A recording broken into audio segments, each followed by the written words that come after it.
C'est la première fois qu'un Africain parvient à développer ce type de produit. Si je vous disais le nombre de composants présents dans cet objet,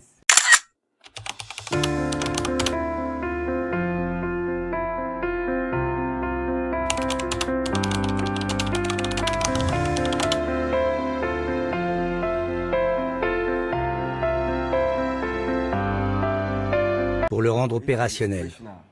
Il y a une petite caméra qui doit être programmée. Vous devez placer des capteurs pour pouvoir la déclencher. Combien de temps ça a pris pour faire ça? C'était notre première fois. Il nous a fallu 1 an. Nous n'avions aucune expérience dans la fabrication de satellites. Donc nous devions commencer par le CANSAT. On a appris par nous-mêmes, sur Internet, comment connecter les pièces entre elles. Juste sur Internet? Oui. Le CANSAT est donc le grand frère du GANASAT. Pour mettre un satellite en orbite, un autre prérequis est indispensable. Il faut avoir une station au sol pour communiquer avec le satellite. C'est ce que fait ce système que vous voyez ici. Cette unité intérieure est connectée à celle de l'extérieur, là où se trouve l'antenne. En 2014, l'équipe d'Ernest a construit sur le toit de l'université les antennes permettant de communiquer en fréquence radio avec les satellites et même avec la Station spatiale internationale en orbite autour de la Terre. Quant au satellite fabriqué ici, il est contenu dans un simple cube de 10 cm de côté. Voici le prototype du GANASAT 1 original. Ça ressemble à ça. Ça. Oui, c'est de la nanotechnologie. Il y a de nombreux éléments à l'intérieur. Beaucoup de microprocesseurs, de programmation. Vous voyez ces 2 caméras, ces panneaux solaires et cette antenne qui permet de communiquer. Nous envoyons des ordres au satellite dans l'espace et lui nous envoie des informations via ces caméras. La tendance dans la fabrication des satellites, c'est de faire plus petit et plus intelligent. Quel était ton sentiment, quelle était ton émotion quand tu as vu la fusée qui a envoyé le satellite, ton satellite, your satellite, in the space? Avant d'en arriver là, il y a eu des moments difficiles. En particulier quand les gens de l'agence aérospatiale japonaise ont vérifié le satellite. Parce que si après l'avoir inspecté, ils avaient dit non, on n'aurait pas pu lancer notre satellite. Cette nuit a été très difficile pour nous. Ils ont donc tout passé en revue et ont donné leur accord pour utiliser ce qu'on avait fabriqué. 3, 2, 1. And lift off.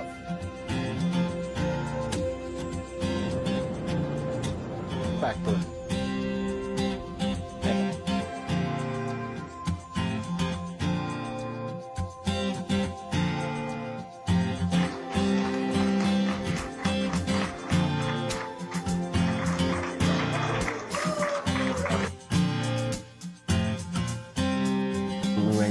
Nous sommes allés au Japon pour assister en direct au lancement. Tout le monde était fier. Le président ghanéen aussi. C'est comme si nous avions étonné le monde entier. En regardant la fusée décoller, une parole m'est venue à l'esprit. Celle du docteur Kwame Nkrumah, disant que l'homme noir est capable de se prendre en charge. Il faut que nous puissions gérer nos affaires en matière de technologie, construire nos propres satellites, nos propres voitures. Aujourd'hui, un Africain a construit un satellite pour son pays. En République démocratique du Congo, loin du tumulte de la ville de Kinshasa, il existe une petite porte vers les étoiles. Je vous emmène au niveau du centre de lancement de fusées de Mekaunguma. C'est mon petit centre de lancement de fusées. Jean-Patrice Keka est un ingénieur congolais qui, depuis son enfance, a un rêve un peu fou. Construire et faire décoller des fusées depuis sa RDC natale. Un défi d'envergure dans un pays qui porte encore les stigmates de 2 décennies de guerre et dont 70% de la population vit sous le seuil de pauvreté. Pourtant, en 2005, l'ingénieur crée sa société Développement Tous Azimuts, achète un terrain et lance le programme spatial Troposphère. Oh là là. Vraiment.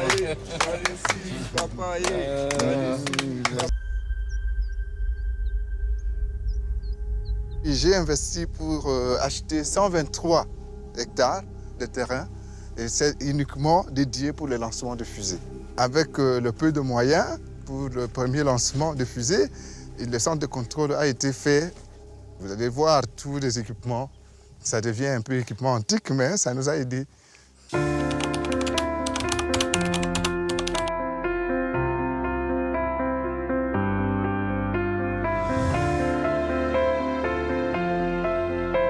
On a lancé Troposphère 1, 2, 3, 4, 5, c'est avec ces équipements. Et vous avez la mise à feu de fusée, c'est là. Quand vous appuyez ici, et à presque 100, non, c'était 200 mètres, la fusée est partie.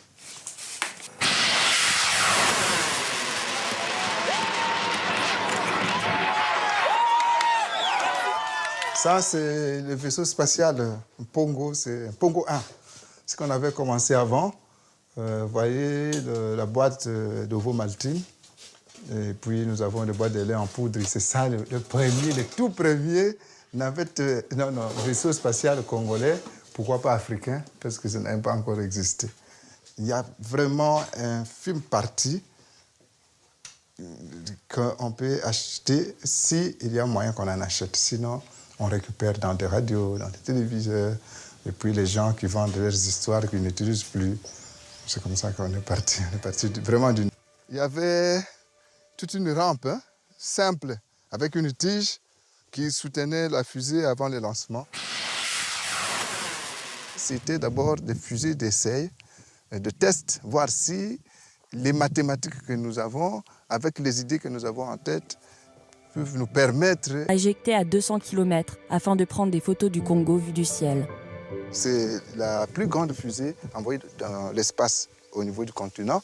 C'est la première fusée qui doit dépasser l'atmosphère au niveau du continent. Et c'est une fusée porteuse avec presque plusieurs sortes de technologies que nous allons tester dans cette fusée qu'on n'a jamais testée en Afrique. Et c'est comme ça que nous avons beaucoup d'Africains. Ils attendent la fusée. Ils nous font impression. Si les Américains ont leurs astronautes, les Européens leurs spationautes, les Russes leurs cosmonautes, Keka, lui, aimerait être le premier galaxionaute à quitter la Terre. C'est encore petit, mais quand même, nous commençons. Et pourquoi est-ce qu'on ne peut pas forger un nom? Et c'est comme ça que j'ai forgé le nom des galaxionautes.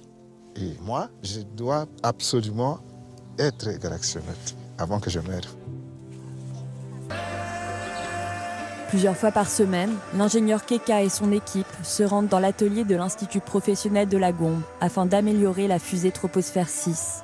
Faite de barils de métal et d'autres matériaux de récupération, cette fusée de 15 mètres de long et de près de 10 tonnes doit atteindre 200 km d'altitude. Une prouesse technologique qui, pour pallier le manque conséquent de moyens, demande beaucoup d'ingéniosité. D'abord, ceci, c'est l'alignement est bon. Non, commençons d'abord ici, par là. La jonction ici. Ok, c'est bon. Correct. Ça va. Ici, nous faisons beaucoup plus des études, des calculs pour nous permettre de compenser ce que nous n'avons pas sur le plan matériel. Par exemple, des machines ultramodernes. Mais il faut faire il faut entrer en profondeur dans les calculs pour voir si nous pouvons obtenir ce que nous voulons à la fin. Nous nous battons à gauche, à droite, on arrive là-bas, il faut que l'administration comprenne ce que nous faisons. Nous partons nous-mêmes acheter avec nos propres moyens.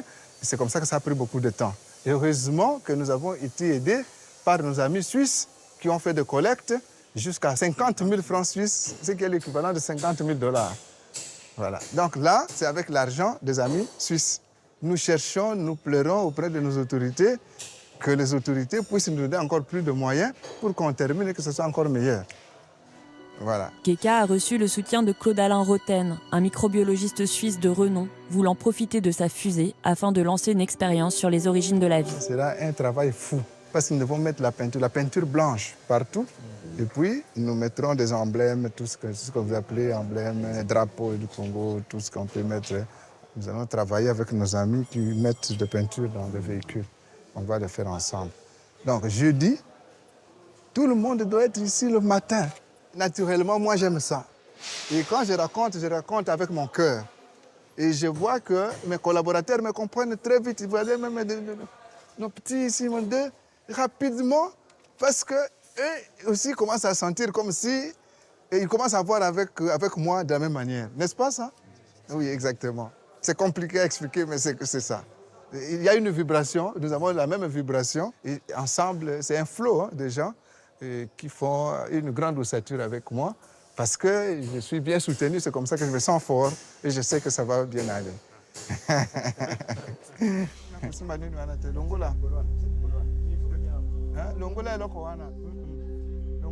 S'il y a des petits trous, avec la vitesse des fusées, ça peut désorienter la direction normale des fusées.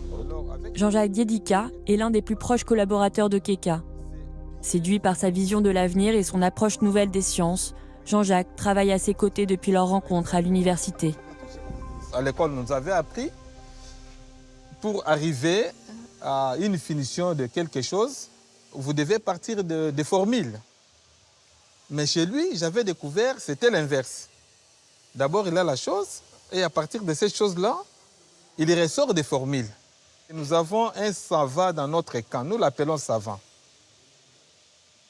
Voyant tout ce qu'il est en train, les bagages qu'il a apportés, par exemple dans ma vie personnelle, tout ce qu'il a apporté, c'est plus que l'université.